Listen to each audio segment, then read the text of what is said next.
Alright, so here we are at the mixing station. This is where I mix the lime and the sodium silicate and the Portland sodium silicate. Now, that's cured. That's hard.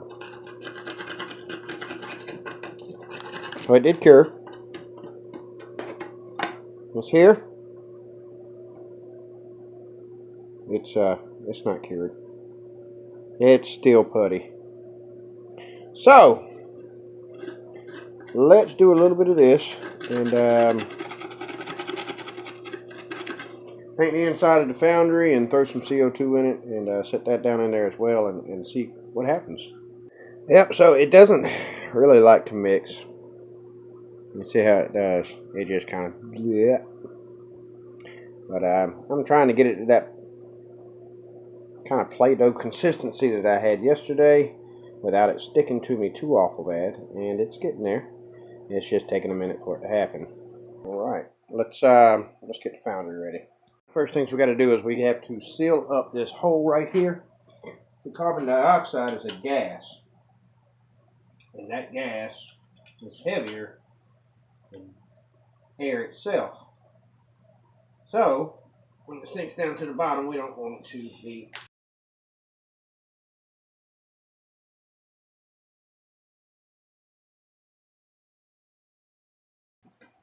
alright, as far as top, we just set something over the top of it, but that basically just is about as sealed as we're going to get it.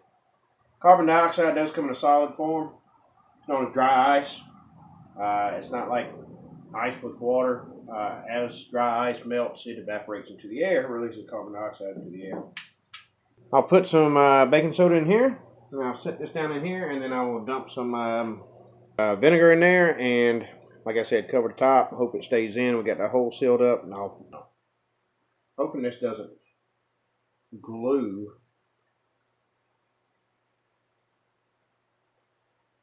The jar in here. If it does, then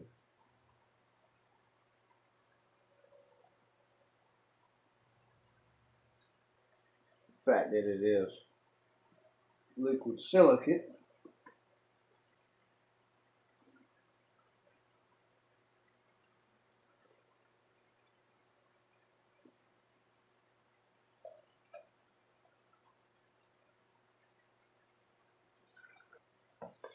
got only one person to thank for figuring out this idea of how to do this.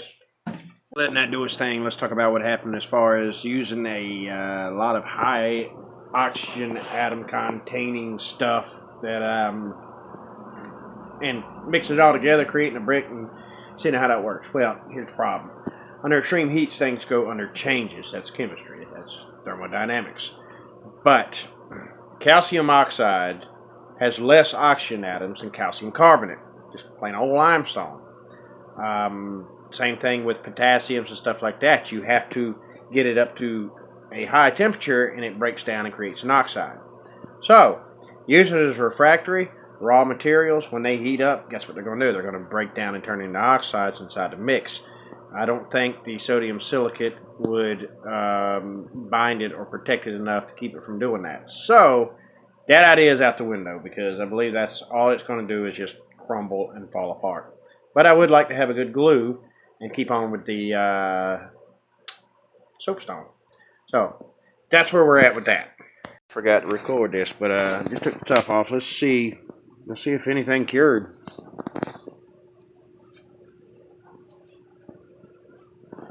I think that fucking worked. I actually think that worked.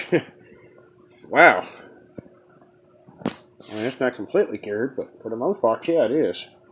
This top is not. So, let's cure it real quick. Ooska booska booska nooska. Ooska booska. Bougie, bougie.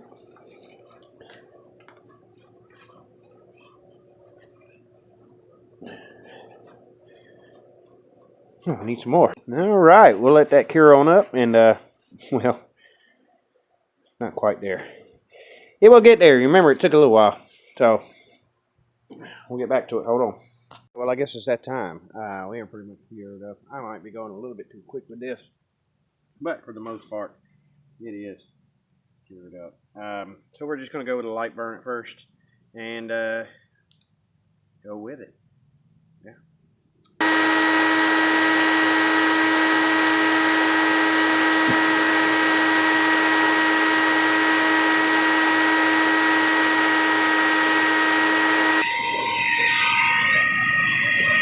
Alright, you can see there's a couple little spots here and there. Some of that white stuff is popping up. It wasn't completely cured. One reason may be because I didn't have that hole sealed up completely. We're going to let it roll for a while. At the top on it, I threw those soapstone pieces back in there. I figured while we're doing this, we may as well go ahead and blast them again to see if they're going to hold up after a second blasting. So we'll see. We'll let it run for a while. Alright, so I've got it bumped up to about 10 psi right now. Where is my lights? We're running close to 10 psi. 9.5, 9 3/4. It's pretty hot in there. It's gotten so hot that the top is actually starting to glow red. I'd say that's pretty hot. It's a really dull red. I don't know if y'all guys can see it on that end, on your end, but it is. Soapstone still in there, and that piece that I carried out with the calcium oxide, the calcium carbonate, it's dropped down in there. So y'all can't see anything but a bright orange light. Sorry. Yeah, it hasn't really bubbled up at all, just in the cracks, so it penetrated through the cracks. Jesus Christ, that's hot.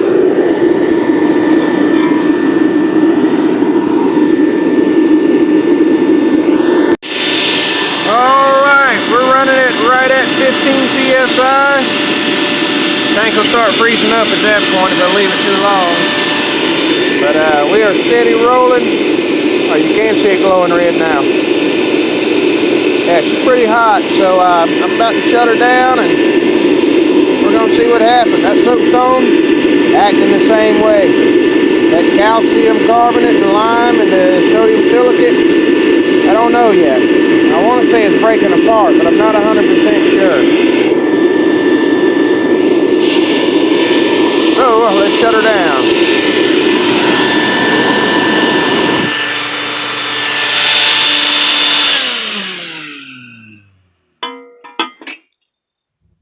I gotta set this somewhere where it won't catch anything on fire.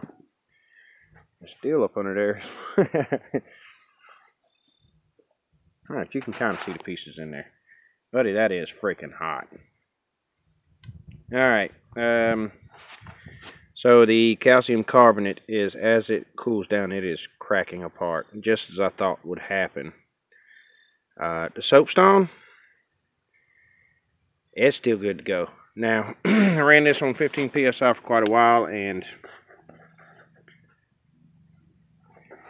this is where the flame was coming down off of the top, but it still hasn't got it hot enough to even darken the paint yet. So I think heat retention's done pretty good. It's not as insulative as I'd like to. I don't think it's retaining. It's not retaining as much as I'd like to.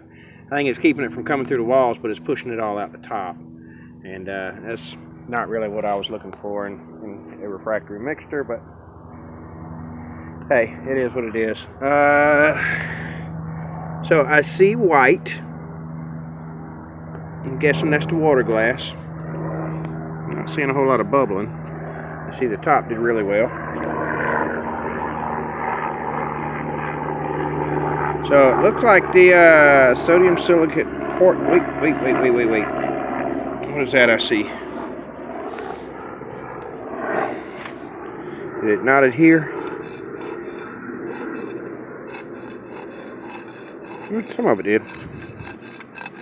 Some of it didn't. That was the stuff that was sitting very on top. Let's see here. Okay. Alright, so that's not bad. Learned a few things. Let me scrape around on the inside real quick and see what's going on. Not flaking off. But buddy, it is white. white as snow. It's not like that gray color anymore. Interesting, interesting. Whew, boy, that is hot. That heat really sucked into there. Alright, well, we're going to have to let all these pieces cool off, but so far, no cracking. Looks like a piece of the soapstone may have turned a brownish color. God, that's hot. The rest of them look white. Yeah, so we'll have to figure it out tomorrow, but what I'm thinking about doing is I've got to dumb that down a 1-to-1. I want to start testing it on a 1-to-1 ratio with the sodium silicate, and see where we go from there. See how that goes. It might turn out to be a lot better than this. Might cure a lot faster. I don't know. Somebody mentioned to me to do Portland cement and perlite and sodium silicate, so we're close to testing that theory. Anyhow, guys, I hope you enjoyed this. It was definitely a learning experience so far, but I'll catch you guys on the flip side.